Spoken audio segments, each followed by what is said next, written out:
मेरे नबी पाक अलैहिस्सलाम के दरवेश सहाबी थे हजरत सईद बिन ज़ैद रदियल्लाहु ताला अन्हु, फकीर फाका मस्त। एक औरत ने इल्जाम लगा दिया जमीन के कब्जे का।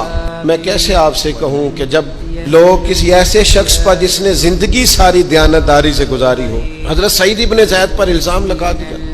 इतना बड़ा आदमी महबूब का सहाबी और औरत ने इल्जाम लगा दिया। वही बात कि अब वो कुछ कह नहीं सकते थे, एक औरत पर किस तरह कोई बात हो सकती थी। दोनों हाथ अल्लाह के हुजूर उठा के अर्ज करने लगे, मालिक अगर ये औरत झूठी है ना तो फिर इसे अंधा कर दे और इसकी कब्र इसके घर में बना दे।